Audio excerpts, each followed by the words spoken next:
দেখেন একটু জায়গাও খালি নেই, পুরো লঞ্চ ভর্তি মানুষ।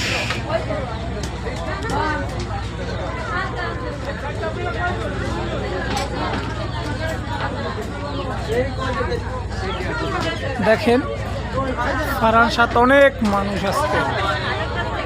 আগামী 2 দিন বন্ধ থাকার কারণে সব মানুষ ঢাকার উদ্দেশ্যে যাচ্ছে বেত্ত থেকে। এইমাত্র দৌলত খান ঘাট ছাড়লো, এখন লঞ্চ যাবে ঢাকার উদ্দেশ্যে। দেখেন আপনারা, আমি আপনাদেরকে দেখাইতেছি বন্ধুরা, দেখেন কি অবস্থা।